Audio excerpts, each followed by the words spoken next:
Olá, este é o programa Transcendência, recebendo hoje o Dr. Eglon Pitan.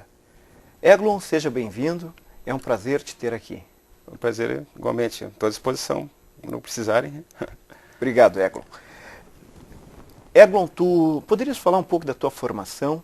Tu és urologista? Sou médico urologista, eu me formei na Universidade Federal do Rio Grande do Sul, me graduei em 1983, depois eu fiz a residência em cirurgia geral, 2 anos, e no transcorrer da especialidade de cirurgia a gente passa por várias áreas cirúrgicas, né? Eu passei pela cirurgia vascular, pela proctologia e entre elas a própria urologia, né? E uma vez que cursei aí naquela época foi 4 meses de urologia, me apaixonei por urologia e foi ali que eu decidi fazer a especialidade de urologia. Depois eu fiz mais 3 anos de residência no Clínicas em Porto Alegre, então foram um total de 5 anos de residência. Eu ia te perguntar, por que urologia? A urologia, ela, no meu modo de ver, é uma especialidade bastante objetiva, né? A gente consegue, assim, uma forma bem efetiva resolver os problemas e ela é apaixonante. Eu gostei desde o início, a parte de litíase, que são cálculos urinários, ela é bastante ampla. Até hoje eu atendo pacientes no consultório que têm a ideia que a urologia só envolve o sexo masculino, né? Mas ela pega uma gama bem ampla, são pacientes de ambos os sexos, e ela ficou tão grande o campo da urologia hoje que a gente tem subespecialidades dentro da urologia. Tem a endurologia, tem a uro-oncologia, tem a gineco-oncologia. Então ela realmente teve uma expansão bastante grande. E o incrível que mudou o consultório da urologia nos últimos anos, porque uma parcela significativa de pacientes que a gente atende não tem problema algum. Eles vêm pela conscientização dos problemas de prevenção da saúde masculina. Tu acreditas na saúde preventiva? Eu acredito, apesar que houve, não sei se acompanhou, a questão de 2 anos atrás, o INCA, que é o Instituto Nacional do Câncer, ele de uma maneira assim, talvez meio repentina, ele desaconselhou o exame preventivo da próstata baseado em alguns dados estatísticos que mostravam que ao fazer o exame de screening de câncer de próstata, estava se supertratando pacientes que tinham câncer indolente de próstata, que estava se descobrindo sem necessidade de serem tratados, né? Mas depois o INCA voltou atrás e a gente viu que, na verdade, o fundamento era... Eu acredito sim, eu acho que o exame tem que ser feito. E este exame tem que ser anual? O exame, assim, a gente faz assim, ó, se a pessoa tem casos familiares, né, de câncer, falando especificamente sobre câncer de próstata, né? Sim. Se o paciente tem casos na família, pai ou irmãos de história familiar, é bom começar já desde os 40. Né? Antes se recomendava a partir dos 45, mas se viu que ele é muito mais, na verdade o câncer inicia bem mais cedo do que se imagina, né? Do que se imaginava.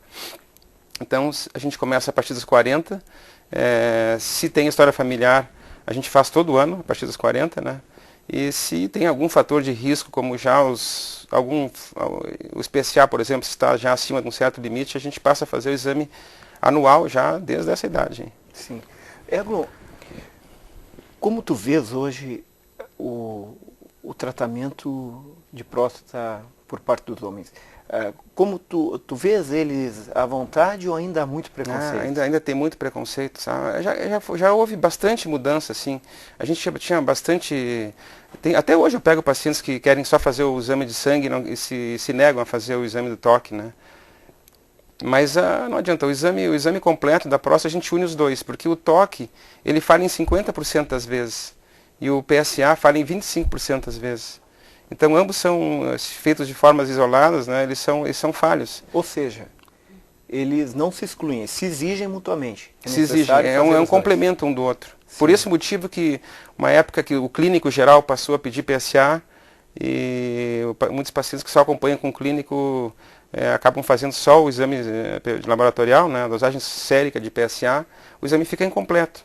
A gente, mesmo juntando os dois, fazendo o toque e o PSA, ainda em 7 a 8% das vezes pode deixar escapar algum caso indolente, algum caso inicial, né? Então tem que fazer os dois exames conjuntos, né? Eu tenho a curiosidade, eu gostaria de estar lá para ver como seria o teu convencimento, quais os argumentos que tu usa para que alguém faça o exame do toque, por exemplo. Tem muita, ainda tem muito, imaginário masculino ainda é bastante rico em relação a... Mas eu tenho um argumento assim que é bem convincente. A gente costuma dizer que é melhor alguns segundos, porque o exame de toque leva 4 a 5 segundos o exame de toque, né? Que é melhor alguns segundos de desconforto psicológico do que anos de sofrimento e de... Existe uma ideia, e ela tem elementos antropológicos muito complicados, porque aí você tem ideias europeias do português que não se tocava, que começou a se redescobrir conhecendo o corpo a partir dos árabes, quando os mouros tomaram a Península Ibérica, e eles ficaram 800 anos, parte da Idade Média, eles estiveram fincados dentro da Península Ibérica, que pega a parte de Portugal e da Espanha. Até então o europeu tinha um litígio com o corpo, não se tocava, não se permitia. Pegava o paciente, por exemplo, quem estava doente, era jogado num canto, num lugar fechado, que acabava morrendo de outros problemas que não aquela patologia, aquela doença em si. Os mouros, quando invadiram, levaram uma nova mentalidade. O cuidado com o corpo, averiguar o corpo, colocar o paciente num lugar aberto, etc. E também tinha uma perspectiva no mundo árabe, que se tem até hoje, do cuidado com todas as questões, inclusive com a genitália. Isso já vinha de cuidados, por exemplo, se pegarmos povos muito próximos, que são primos dos árabes, que são os judeus, eles faziam a circuncisão, tinham todo o cuidado com a genitália masculina, feminina. E o árabe levou isso também, tinha essa preocupação. Eu digo isso porque ainda havia uma luta, uma reminiscência, quando os portugueses conseguiram expulsar os árabes, enfim, parece que há um retrocesso. Saramago até falava tempos atrás, ele dizia, numa de suas obras, ele falava que o português se reencontrou com a ignorância, muitas vezes depois de o árabe ter ido embora. Ele traz isso para o Brasil, e encontra o Brasil índios que se tocam, índios que se conhecem, índios que andam nu. E há novamente um enfrentamento, né? Um enfrentamento de um europeu que tem problema com o corpo e um índio que está totalmente envolvido, liberto, sem amarras em relação a si mesmo. Hoje, parece que nós temos essa reminiscência.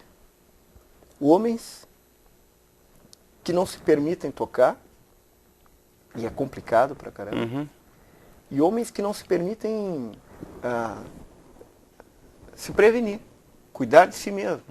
Né? Não é nem só a questão de tu ires lá fazer o exame do toque e tal, mas olhar para si mesmo, olhar com carinho, com amor. Dito tudo isso, eu te faço uma pergunta.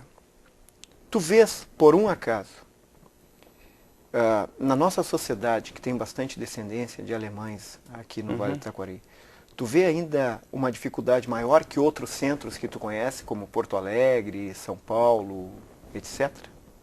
Não, aqui na região eu acho que o alemão ele tem uma facilidade até nesse aspecto, sabe?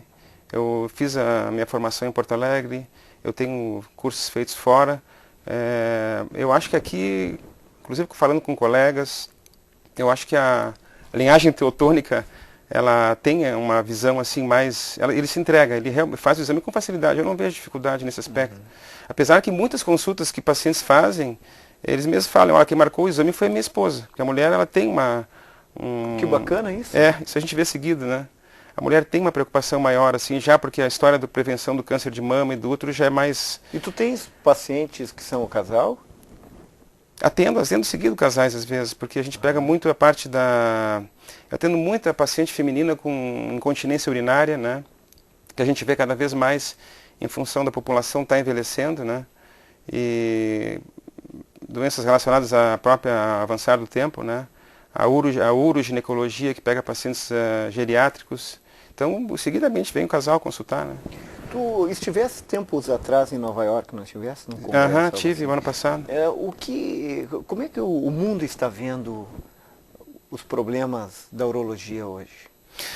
O que está acontecendo que está mudando, especialmente nas últimas 2, 3 décadas, é que se desviou a faixa etária que se diagnostica o câncer de próstata, porque antes a gente fazia o diagnóstico bem mais tarde, né? O paciente vinha encaminhado já por já com sintomas, né? E depois que se entrou na era do PSA, que a gente chama, porque o PSA é uma substância que a gente faz pelo sangue, ele é um marcador tumoral, que a gente chama. Não tem nenhuma outra condição no corpo que a gente possa descobrir um tumor através de um exame de sangue, tão específico quanto o PSA, né?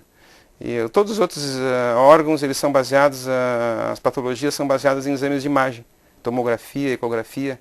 A próstata não. A próstata não tem nenhum exame de imagem, a não ser para se fazer a biópsia, né, que a gente possa diagnosticar o tumor. Então, o que está acontecendo? Esses exames passaram a ser incluídos em programas de saúde, né, os convênios pagam. Então, a gente desviou a faixa etária, a gente retrocedeu 20 anos no diagnóstico.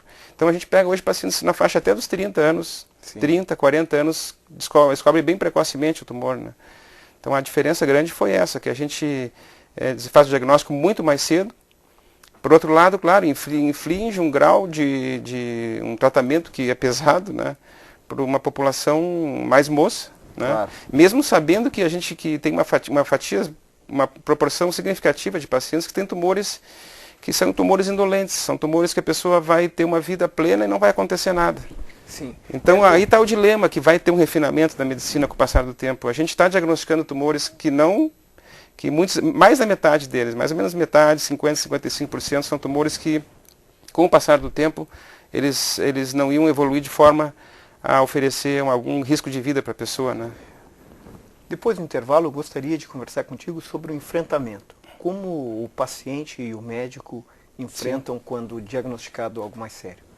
O programa Transcendência volta logo após um rápido intervalo.